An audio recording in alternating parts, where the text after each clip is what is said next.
साईं तेरे चरणों में कोटि प्रणाम। साईं तेरे चरणों में कोटि प्रणाम। साईं तेरे चरणों में कोटि प्रणाम। साईं तेरे चरणों में कोटि प्रणाम। शरण में ले लो साईं प्रभो। शरण में ले लो साईं प्रभो। शरण में ले लो साईं प्रभो। शरण में ले लो साईं प्रभो।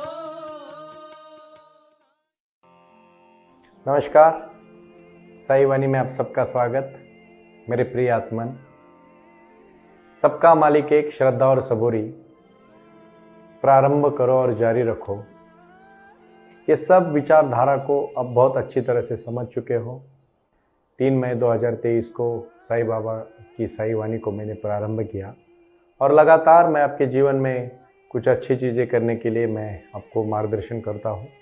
साईं बाबा ने अपने जीवन में जो जो अनमोल विचार कहे हैं, साईं बाबा के जीवन में जो जो शिरडी के भक्त थे, उसमें कोई खेती में काम करता था, कोई अपने जीवन में किसी लोगों को लिए सिर्फ और सिर्फ अपनी सेवा देने का काम करता था, कोई कुंभार था और इसी में कोई कढ़ाई वाला था, कोई हर जात धर्म का, चांद मियाँ भी उनमें था, कोई सेठ जी थे, कोई पंडित थे, कोई अधिकारी थे, कोई सरकारी अधिकारी थे। उस समय अंग्रेजों का जमाना था, कुछ अंग्रेज थे। तो ऐसे करोड़ों हजारों लोग बाबा की भक्ति में लीन होते थे। बाबा बाहर से तो एक सर्वसामान्य व्यक्ति की तरह दिखते थे, लेकिन अंदर से वो बहुत यशवंत थे, कीर्तिवंत थे, वैराग्यशाली थे और उनके शब्द में ताकत थी। उन्होंने हजारों करोड़ों लोगों के जीवन में अनुभव दिए और अनुभूति देने के बाद उनके जीवन में बदलाव लाया। वो ये नहीं देखते थे कि मेरे पास आया हुआ कितना ज्ञानी है, कितना गुणी है, कितना कोई उसने गलत काम किया है, सही काम किया है, वो बहुत महान है, गरीब है, अमीर है, अभिनेता है, कुछ भी नहीं देखते थे। आते थे तो अपने भक्तों को आशीर्वाद देते थे। एक बार ऐसे ही हुआ कि उनके दरबार में, बाबा का दरबार चालू था, मतलब सुबह शाम लोगों के साथ बातचीत करने को दरबार करते हैं। अभी के जैसे थोड़ी वो बड़ा मंडप लगा के बात करते होंगे। जो उनके दरबार में किसी ने किसी एक गरीब के ऊपर एक इल्ज़ाम किया कि तूने मेरे खेती के कुछ फल, आम के फल थे, तो शायद आपने चुराए हैं, तो उसको पकड़ के पुलिस लेके चली जाती है। तो जिसने चुराए थे उसने इसका नाम बोला था गलती से कि मैं उसका नाम बता दूं। कभी कभी होता है ना अपने जीवन में भी, आप कभी गलतियां करते नहीं और आपको भुगतना पड़ता है। उसी प्रकार चुराए किसी और ने आम, लेकिन उसने सबके सामने जाके बहुत बातें करके कही कि वो गरीब आदमी ने चुराया। तो अभी वो गरीब था तो कुछ नहीं बोल पाया, सबने उसके ऊपर इल्जाम लगाया, तो वो बेचारा, उसको पुलिस आके पकड़ के लेके गई और जेल में रखा दिया। लेकिन वो बाबा का बहुत निस्सीम भक्त था, बहुत निस्सीम भक्त था। तो उसने बाबा को सिर्फ प्रणाम किया, बाबा अब मेरा ख्याल करें, मैं आपका ही बच्चा हूँ, ये आपकी लीला हो सकती है बाबा। और कुछ नहीं, शांति से जाके बैठ गया। लेकिन उसी समय जिसने चोरी की थी, जिसने जानबूझकर चोरी की थी और जिसने दूसरों के आम चुराए थे, उसको रात को सपने में बाबा आए और बाबा ने कहा, देख बुरा काम करेगा ना, तेरा भला नहीं होगा। तो देखो, जब हम कुछ गलत काम करते हैं ना, हमें नींद नहीं आती। एक सच्चाई कहूं आपके जीवन की, आप इतना मेहनत करो दिन में कि शाम में खाना खाने के बाद, थोड़ा सा टहलने के बाद आप सोओगे ना, तो अच्छी नींद आनी चाहिए। जिसको अच्छी नींद आती है ना, वो अच्छा कर्म करता है।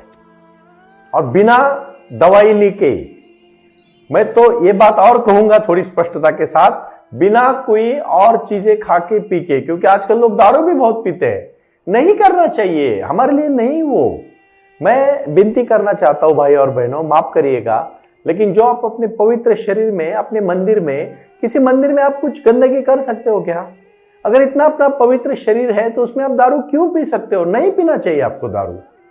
कुछ लोग कहते हैं कि दर्द में भी दारू पीते, गम में दारू पीते, कोई खुशी में भी पीते, पीने वाले को तो कारण ही चाहिए। तो उस प्रकार वो लड़के को जाके बाबा सपने में कह देते कि तूने बुरा किया है बेटा। वो नींद ही नहीं आ पाती उसको। फिर वो बाबा के सामने जाता है और उसकी सबके सामने जाके कहता है कि मैंने गलती की, उस गरीब को मेरी वजह से सजा हुई है। और फिर वो सबको बता देता है, फिर उसको छोड़ देते हैं। वो बाबा के पास आके नमस्कार करता है, बाबा आपने मेरे ऊपर संकट आया, आपने ही छुड़वाया, अभी मैं संकट नहीं है, मैं भी आपके पास आया हूँ। और कुछ नहीं, सिर्फ शांति से बाबा का आके आशीर्वाद लेता है, दर्शन करता है। यही बाबा की लीला है। कभी कुछ आपने अगर गलत नहीं किया है ना, तो एक बात याद रखना, मैं इस बात को बहुत विश्वास के साथ दोहराना चाहता हूं कि अगर आपका गलत है तो आपको चिल्लाना नहीं चाहिए, क्योंकि आपको हक ही नहीं है। और अगर आपका गलत नहीं है तो आपको चिल्लाने की जरूरत भी नहीं है। शांति बहुत कुछ बोल देती है भाई और बहनों। हमेशा जीवन में बाबा ने अपने भक्तों का ख्याल किया है, लेकिन बाबा को लीनता के साथ, नम्रता के साथ, क्योंकि बाबा खुद शिरडी में रहे। 100 साल पुरानी बात है, बहुत सालों की बात नहीं हुई। अभी अभी का वो अवतार है, भगवंत का अवतार है। बाहर से तो इंसान दिखते थे, लेकिन अंदर से परमात्मा थे। उन्होंने पूरे विश्व के बारे में जाना, विश्व के बारे में अपना कर्तव्य किया है। और उन्होंने जो 108 गुरु मंत्र दिए हैं, वो एक एक मंत्र मैं आज से शुरू कर रहा हूं आपको बताने के लिए। तो उसका पहला गुरु मंत्र है सादगी, शांतता, समाधान और एकदम आनंद। सादगी बहुत बड़ा महत्वपूर्ण भाग है। सादगी, एकदम सिंप्लिसिटी, यही जीवन है। आप समझ नहीं रहे हो। सब कुछ अगर समय समय पे मिला ना, समय पे बारिश हुई, समय पे अगर खेती हुई, एक बार क्या होता है, एक बहुत बड़ा महान इंसान भगवान को प्रसन्न, मतलब भगवान उसको प्रसन्न होते और वो भगवान पूछते उसको, बेटा क्या चाहिए? वो बोलता है, भगवान आपने तो ये धरती बनाई है, लेकिन आपने कभी खेती नहीं की है। मैं तो खेती करता हूं। अभी एक काम करो, आप मुझे प्रसन्न हुए, मुझे कुछ नहीं चाहिए, मैं आपसे एक चीज मांगना चाहता हूं। तो भगवान हंसते हैं, बोलते बोल तुझे क्या चाहिए? तो कहते भगवान जैसे मैं 1 साल बोलता हूं ना, वैसे आप मेरी खेती करो। क्योंकि खेती करने वाला तो बहुत, जैसे अभी भगवान ही चाहते करे तो खेती के लिए हाँ बोल देता है। भगवान बोलते हैं हाँ, मैं जैसे तू बोलेगा ऐसा करता हूं। अभी जैसे भगवान ही उसके हाथ में आ गए तो बोलते हैं अभी देखो अच्छी तरह से बारिश होने दो। जब बारिश हो जाती है, भगवान ही कर रहे हैं तो उसमें तो कोई दिक्कत ही नहीं, क्योंकि भगवान उसका सुन रहे हैं।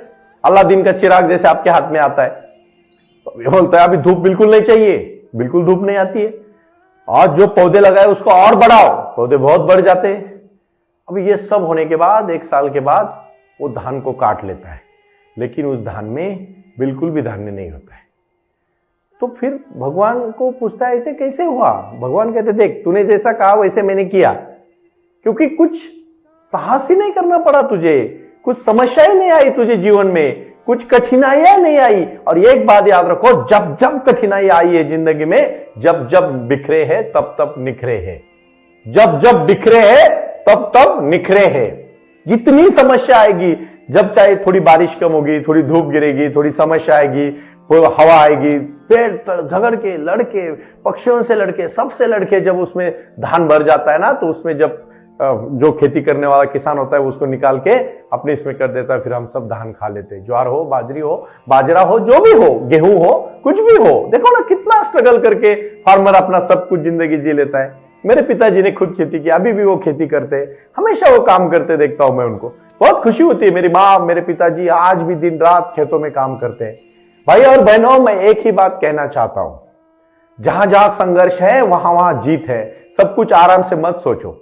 मैं ये आज बाबा की जीवन की सादगी मैंने आपको बताई, बाबा की एक कहानी मैंने बताई, ये सच्चाई के साथ की कहानी है।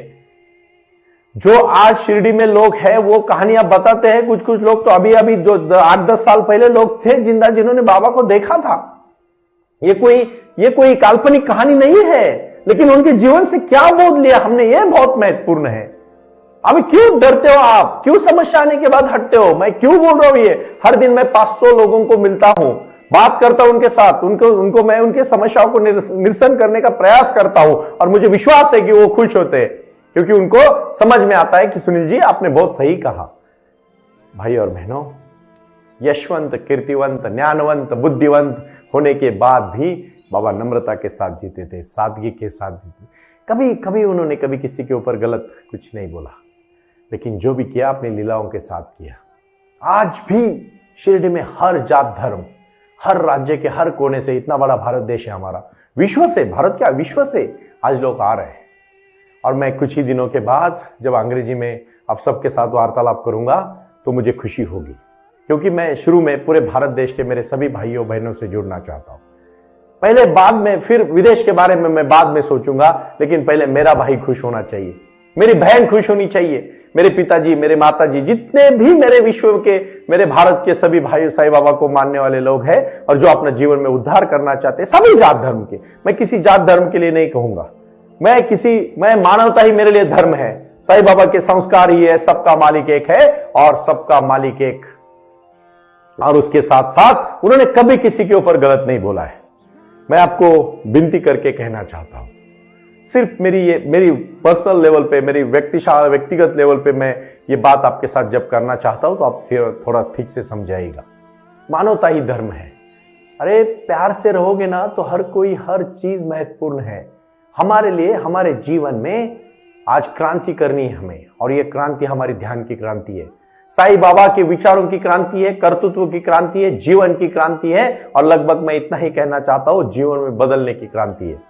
जो बुरा है उसको अच्छाई में बदलने की क्रांति है, जो निराश है उसको खुशी में, सुख में बदलने की क्रांति है, जो दुखी है उसको आनंद में लाने की क्रांति है, और जो जीवन में सैर बहर है, उनको दिशा नहीं मिल रही, उनको दिशा देने के लिए क्रांति है। सिर्फ आपको साई क्रिया, साई ध्यान और साई मेडिटेशन के बारे में सोचना है। हर दिन मैं जो एक एक विचार देता हूं, आस्था भजन से लेके इंस्टाग्राम, फेसबुक, सब जगह पे आप फॉलो कर सकते हो, क्योंकि टेक्नोलॉजी का जमाना है। मैं फिर से कहना चाहूंगा, आप भाई और बहनों को मैं विनती करना चाहता हूं, पहले आप साई वाणी ऐप डाउनलोड करें। साई वाणी ऐप डाउनलोड करने के बाद आप जुड़ सकते हैं हमारे हर एक्टिविटी से, क्योंकि ये एक्टिविटी आपके जीवन में बदलाव लाने के लिए है। मुझे एक ही लक्ष्य दिखता है कि मेरे भारत के मेरे सभी भाई बहन अपनी क्रांति करें, हर चीज में वो तरक्की करें। अरे आप मेहनत लाओगे ना, मेहनत रंग लाती है भाई और बहनों। सिर्फ जिगर से, अंदर से आवाज आनी चाहिए, बाहर से नहीं। दिखाओ मत करो, किसी भी चीज का आज के बाद दिखाओ मत करो। Simplicity is the power. Simplicity, सादगी बहुत महत्वपूर्ण होती है। सुंदरता की खुशबू आती है। चंदन के पेड़ को बताना नहीं पड़ता वो चंदन का पेड़ है, उसकी खुशबू आती है। कुछ ज्ञानी लोग और कर्तृत्ववान लोगों को देखते ही नतमस्तक हो जाते हैं। जितने बड़े बड़े लोग देखे उतने नम्र लोग देखे। आज मैं विचारधारा के प्रति जब बात करता हूं तो पूरे विश्व से आने वाले मेरे साई के भक्त एक नम्र है, लीन है।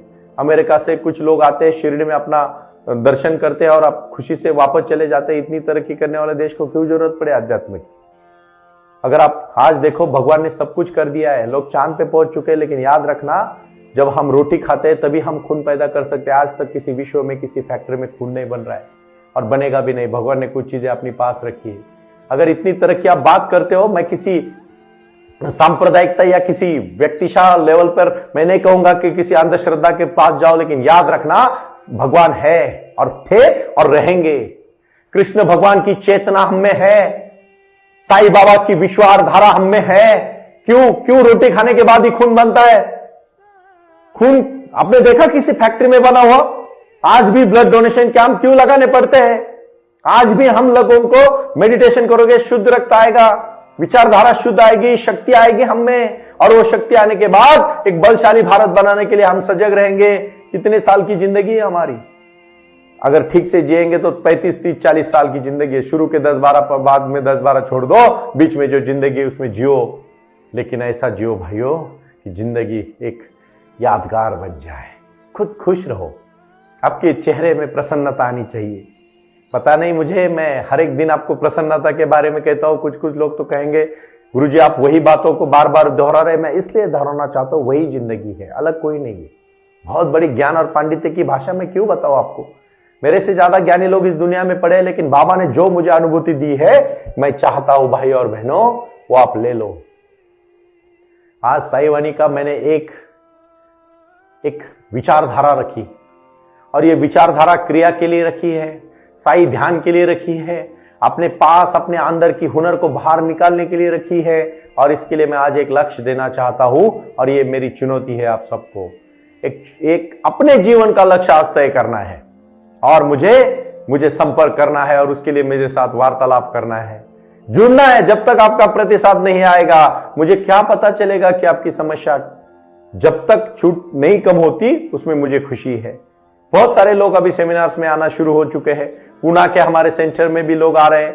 बहुत सारे लोग जुड़ रहे हैं और कह रहे हैं कि सुनील जी हमने अभी प्रयास शुरू किया है। मैं कहता हूं जिस दिन आपने अपनी जिंदगी का प्रवास शुरू किया उसके लिए रुको मत, पहुंचो वहां तक जहां पहुंचना चाहते हो। बहुत सारी सादगी भरी लोग देखे, बहुत सारे जीवन में वो लोग देखे जिन्होंने अपने जीवन को बदल डाला है। समस्या आएगी और कठिनाई अभी जरूर आएगी, लेकिन पहाड़ को पार करते करते पहुंच जाओगे। उसके लिए आत्मविश्वास जरूरी है। अपने जीवन की पहिया पार कर सकते हो। कुछ लोग थक जाते हैं बीच में, मैं खासकर उन्हीं लोगों को कहना चाहता हूं जो थक जाते हैं, और उसीलिए आपका लीडर है तो मैं खुद एक आध्यात्मिक नेतृत्व करके आपको सबको आगे लेके जाने का प्रयास करूंगा। जो भी समस्या बेझिझक मुझे 9604191919 इसके ऊपर मेरे साथ व्हाट्सएप में संपर्क करें। कह दीजिए खुल के अपनी समस्या। देखो बाबा के पास गुहार लगा के मैं उसका आंसर आपको देना पसंद करता हूं, और आपको खुद मिलेगा जब आप मेडिटेशन करोगे। अगर मुझे आप सच्चे दिल से सुन रहे हो तो याद रखना, ये बात कोई अंधश्रद्धा की नहीं है। ये बात अपने ऊपर श्रद्धा की है। जब एक बार नेपोलियन अपने सैनिकों को लेकर चल रहा था और अल्फाज नाम का पर्वत था, तो सब सैनिक डरे थे, बोले थे नेपोलियन आप इतना महत्वाकांक्षी हो, हम नहीं जाना चाहते, पर्वत तो बहुत बड़ा है। नेपोलियन कहता है कोई बात नहीं, पर्वत तक तो जाएंगे। और नेपोलियन उसकी में एक शक्ल लड़ाता है और सबको कहता है चलो अभी जाएंगे, पर्वत अभी बहुत दूर है। सब में वो जोश भर देता और इतना ही कह देता है कि पर्वत को पार नहीं करेंगे, पर्वत के पास जाके वापस आ जाएंगे। सब खुश हो जाते कि नेपोलियन पहली बार ना बोल रहा है। सब लोग जोश से निकलते अभी, लेकिन नेपोलियन कहता है एक बात याद रखना, जब तक पर्वत आएगा तब तक तो आपको जोश के साथ चलना पड़ेगा।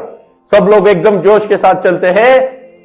नेपोलियन इतना ही कहता है कि अभी और एक पर्वत है, इसको पार करेंगे तो सामने ही अल्पास पर्वत है। उसको पर्वत पार कर जाते हैं, फिर थक जाते हैं और एक पूछता है नेपोलियन कितना दूर है। नेपोलियन बोलता है अल्पास पर्वत कब का पीछे निकल गया, आप चलो अभी आगे आ गए। आत्मविश्वास लीडर में होता है। अपने जीवन के आप खुद लीडर है, आपको कहीं दूसरे लीडर को ढूंढने की जरूरत नहीं है। साईं बाबा का आशीर्वाद, अपने खुद की सोच और लक्ष्य, इसको पाके हम पहुंच जाएंगे। हम पहुंच जरूर जाएंगे, लेकिन पहुंचने के लिए हमें रास्ता होना चाहिए, रास्ता पता होना चाहिए। कौन से रास्ते से जाना है? तो सच्चाई का रास्ता है, नम्रता का रास्ता है, विनयशीलता का रास्ता है, जीवन का रास्ता है, अपने कार्य का रास्ता है और अपने पहुंचने का रास्ता है। इसी को हम जीवन कहते हैं। भाई और बहनों, माफ करिएगा, कुछ चीज अगर मैं हक से मांग रहा हूं तो मैं सिर्फ आपकी तरक्की मांग रहा हूं, मैं सिर्फ आपका विकास मांग रहा हूं। और मैं चाहता हूं कि आप तरक्की करें, अपने जीवन में बदलाव लाए, क्रांति लाए अपने जीवन में। मैंने खुद अनुभूति ली है। बाबा ने मुझे आशीर्वाद दिया और कहा बेटा बेटा तू आज इस दुनिया को सबको ज्ञान देते नहीं, जीवन बदलते हुए कार्य कर। मेरे भाषण सुन के नहीं, मेरे से प्रतिभा और विचार लेके, समस्या को निरसन करके अगर आप अपने जीवन में बदलाव लाओगे ना, तभी बाबा को मैं खुशी से कहूंगा बाबा मैंने प्रयास किया आपके आशीर्वाद से और लोगों की जिंदगी बदल गई। और जिंदगी बदल के लिए साई ध्यान करना पड़ेगा। कोई दुखी देखता हूं ना तो मुझे दुख हो जाता है भाई। मैं नहीं चाहता कि आप कभी कभी हारो।